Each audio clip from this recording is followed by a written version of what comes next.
So guys, UP PGT जितने भी aspirants हैं वो इस प्रैक्टिस सेट को देखिएगा। अभी 10 दिन रह गए हैं आपके एग्ज़ाम में, तो प्लीज़ इस प्रैक्टिस सेट को हम सॉल्व करेंगे मिलकर। तो चलिए, पहला क्वेश्चन है, आधुनिक युग में लेखांकन जाना जाता है।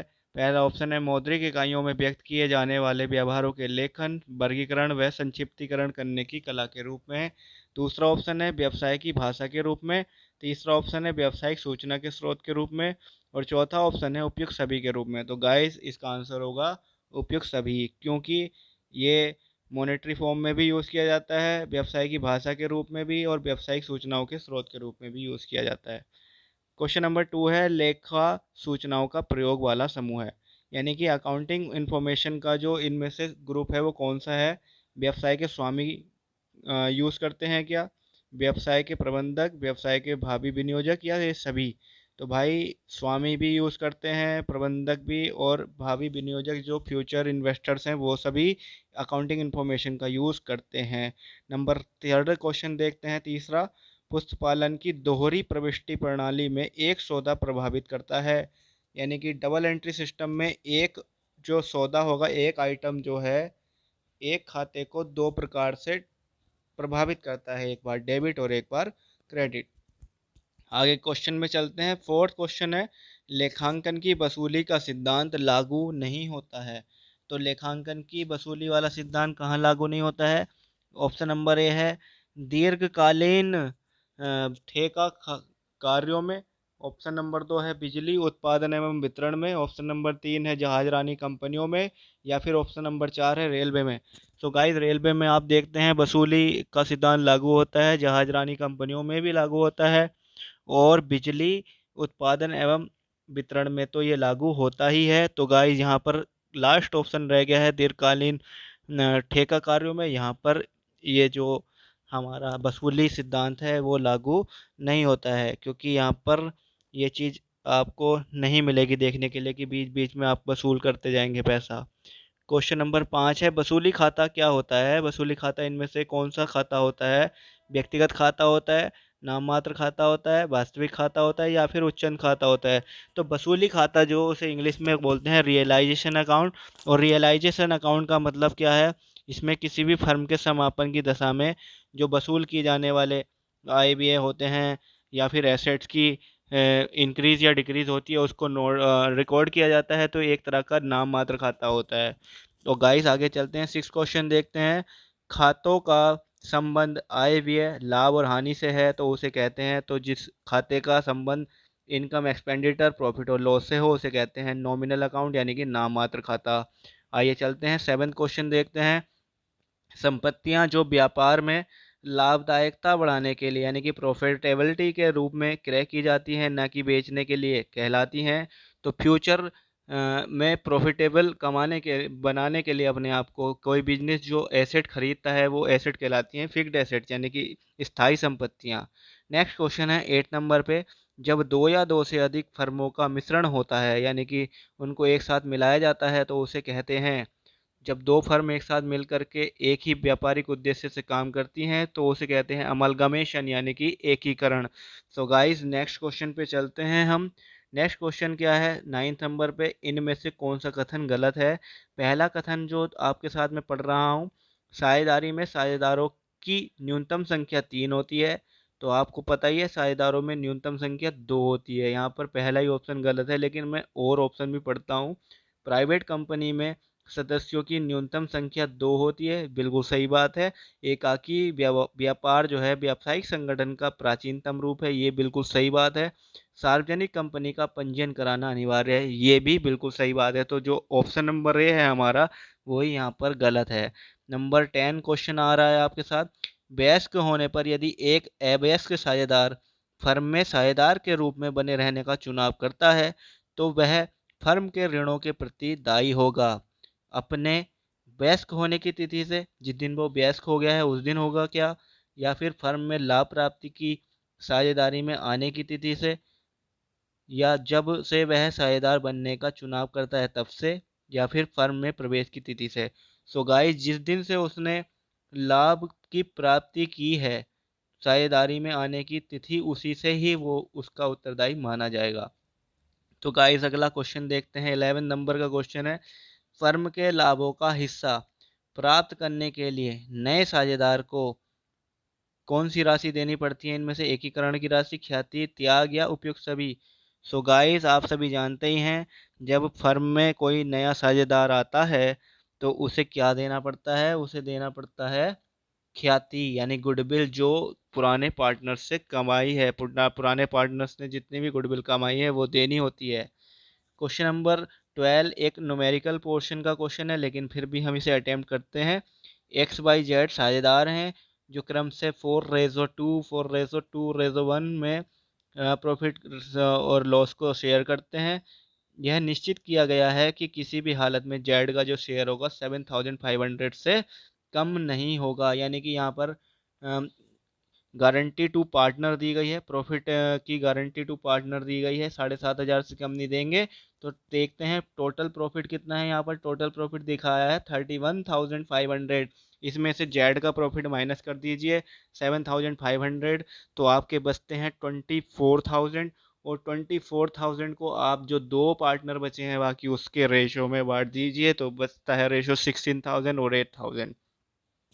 ओके गाइस, नेक्स्ट क्वेश्चन देखते हैं। ए और बी साझेदार हैं जो लाभ को बराबर बांट लेते हैं, यानी कि 1:1 में बांटते हैं। ए ने 30 जून 2020 को समाप्त छमाही के लिए 6 महीने के लिए प्रत्येक महीने के अंत में नियमित रूप से 400 रुपये की निकासी की है। तो महीने के जब लास्ट में आप निकासी करेंगे तो लास्ट मंथ का आप ब्याज नहीं दे पाएंगे, क्योंकि लास्ट मंथ का जो ब्याज होगा वो अगले मंथ दिया जाएगा। यहाँ पर 5 महीने का इंटरेस्ट निकलेगा, तो 5 महीने का इंटरेस्ट आप निकालिए।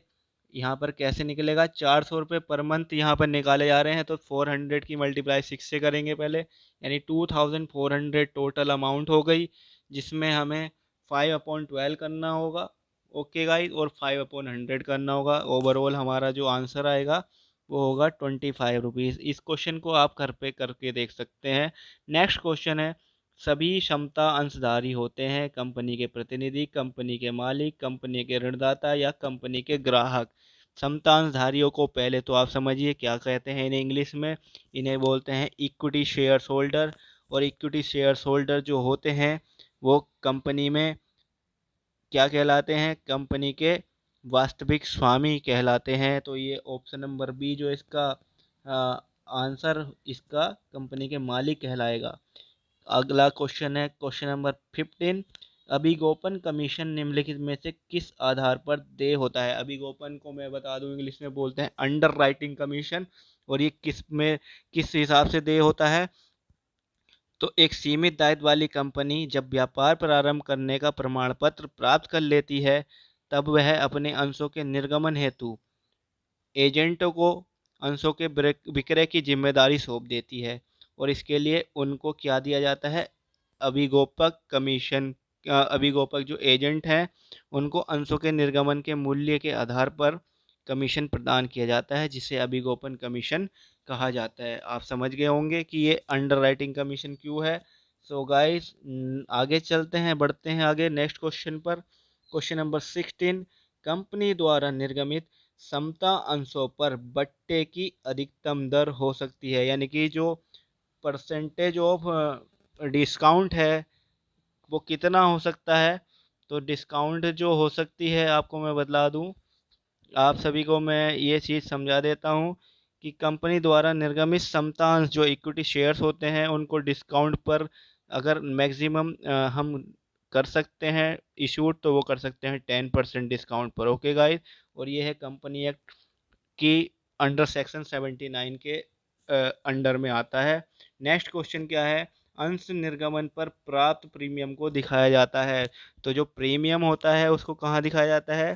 प्रीमियम की राशि को पूंजीगत दायित्व माना जाता है, जिसके कारण इसे आर्थिक चिट्ठे के दायित्व पक्ष की ओर दर्शाया जाता है। तो यहाँ पर आप देख रहे हैं क्वेश्चन में आर्थिक चिट्ठे के दायित्व पक्ष में इसे दिखाया जाएगा। क्वेश्चन नंबर लास्ट इस वीडियो का हम ले रहे हैं। अंशहरण की दशा में अंशहरण खाता क्रेडिट किया जाता है प्राप्त राशि से, देय राशि से या सममूल्य से।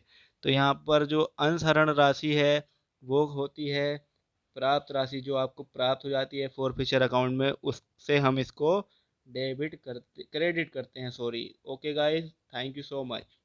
सो गाइस, क्वेश्चन नंबर 19 देखिएगा, निम्नलिखित में से कौन से कथन सत्य हैं? अयाचित लाभांश कंपनी के लिए संपत्ति है। दो वार्षिक साधारण सभाओं के बीच घोषित किए गए लाभांश को अंतरिम लाभांश कहा जाता है। या फिर एक कंपनी एक ही वित्तीय वर्ष में अंतरिम व अंतिम दोनों लाभांश वितरित कर सकती है। सो गाइस, आप देखिए, अयाचित लाभांश कंपनी के लिए संपत्ति नहीं दायित्व होता है, तो ये ऑप्शन तो बिल्कुल गलत, यानी ये तो आएगा ही नहीं। दो वार्षिक साधारण सभाओं के बीच घोषित किए गए लाभांश को अंतरिम लाभांश कहते हैं, ये बिल्कुल सही बात है।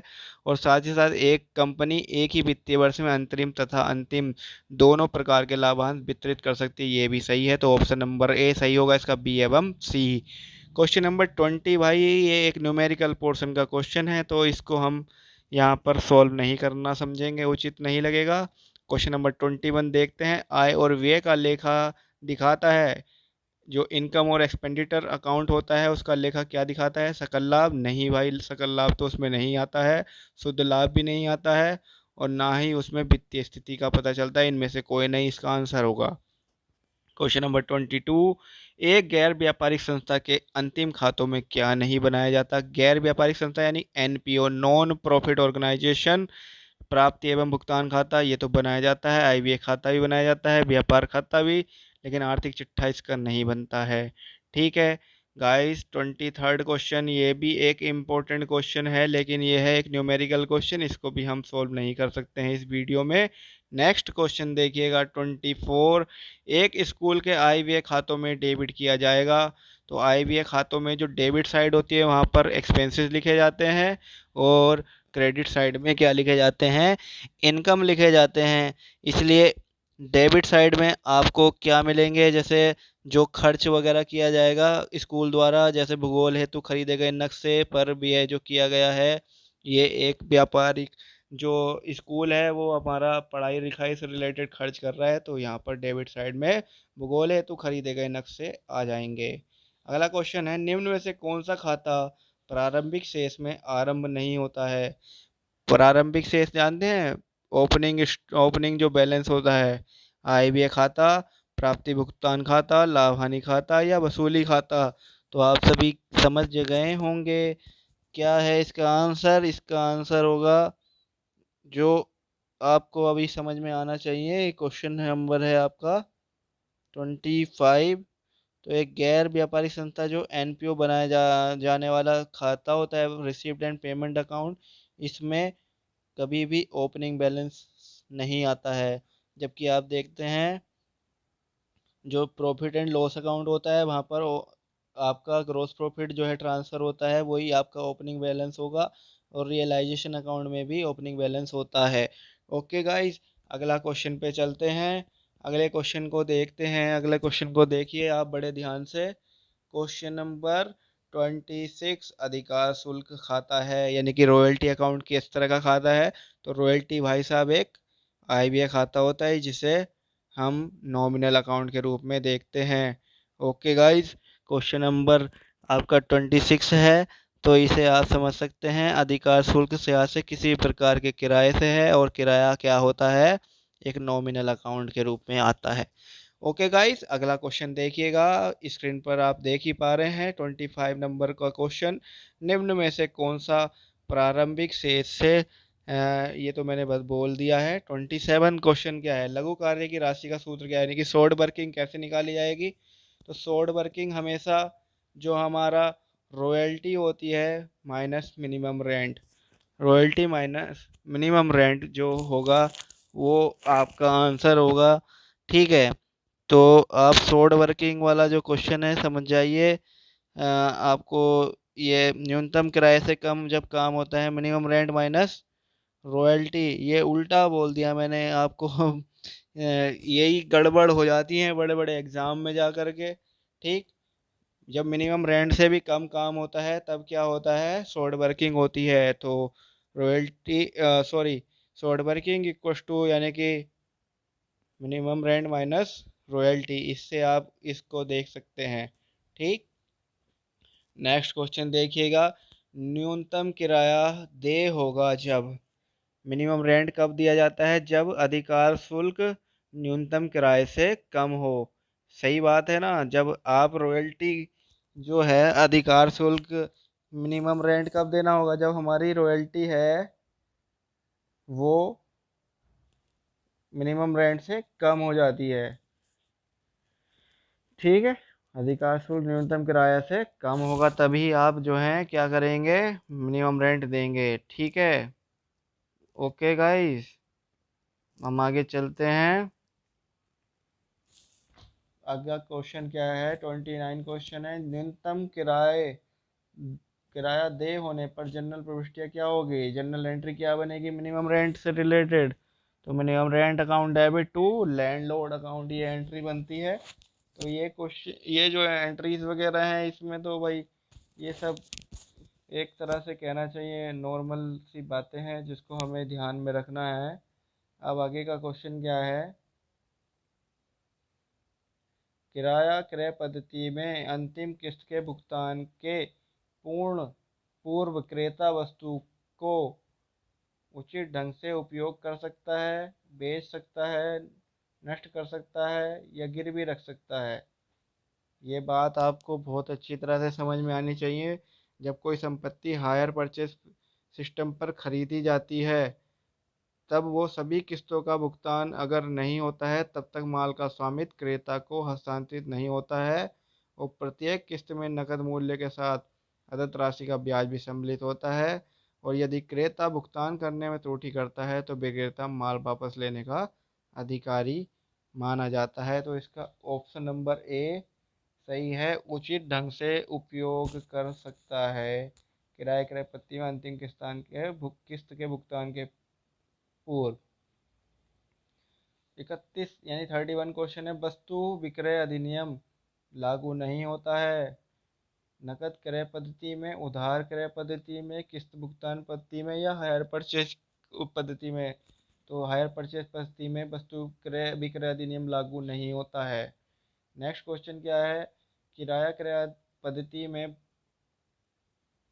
माल की मरम्मत का दायित्व किसका होता है। तो माल की मरम्मत का दायित्व जो है किराया क्रय अधिनियम में, जब तक कि वो लास्ट किस्त ना चुका दे क्रेता तब तक विक्रेता का ही माना जाता है। किस्त भुगतान पद्धति के में वस्तु के मूल्य का भुगतान होता है मासिक किस्तों में, छमाही किस्तों में, वार्षिक किस्तों में या सामयिक किस्तों में। तो ये एक बेहतरीन क्वेश्चन है। किस्त भुगतान पद्धति के अंतर्गत यदि कोई क्रेता पूर्ण भुगतान करने में असमर्थ रहता है तो विक्रेता क्रेता पर भुगतान करने के लिए दावा कर सकता है।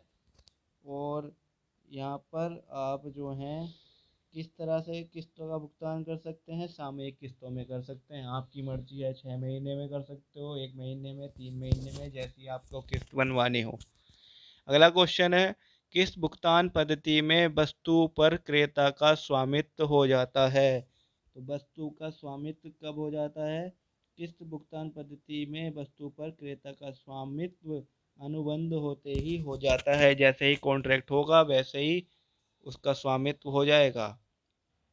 किस्त भुगतान पद्धति में वस्तु पर क्रेता का स्वामित्व कब हो जाएगा, माल की सुपुर्दगी होते ही हो जाएगा। किस्त भुगतान पद्धति के अंतर्गत यदि कोई क्रेता पूर्ण भुगतान करने में असमर्थ रहता है तो विक्रेता कर सकता है ब्याज की वसूली, क्रेता पर भुगतान के लिए दावा, माल की वापस प्राप्ति या इनमें से कोई नहीं। तो भाई साहब, किस्त भुगतान पद्धति के अंतर्गत यदि कोई क्रेता पूर्ण भुगतान नहीं कर पाता है तब विक्रेता माल को वापस नहीं ले सकता है। बस वो क्या कर सकता है, वो कर सकता है तो क्रेता पर भुगतान के लिए दावा कर सकता है। ओके गाइस, नेक्स्ट क्वेश्चन है, निम्नलिखित में से कौन सा एक वाणिज्यिक यानी कि कॉमर्शियल बैंक है। तो इनमें से कॉमर्शियल बैंक है आपका, यहाँ पर देख पा रहे होंगे आप, housing and development bank of financial corporation, HDFC। Okay guys, next question है, किसने अगुआ बैंक योजना का सुझाव दिया। तो अगुआ बैंक का सुझाव नरीमन समिति ने दिया। नेक्स्ट क्वेश्चन है, भारतीय औद्योगिक वित्त निगम का प्रधान कार्यालय कहाँ है। तो इसका IFCI का जो कार्यालय है मुंबई में है। आई होप गाइस ये क्वेश्चंस आपको बहुत अच्छे लग रहे होंगे और ये एग्ज़ाम्स के हिसाब से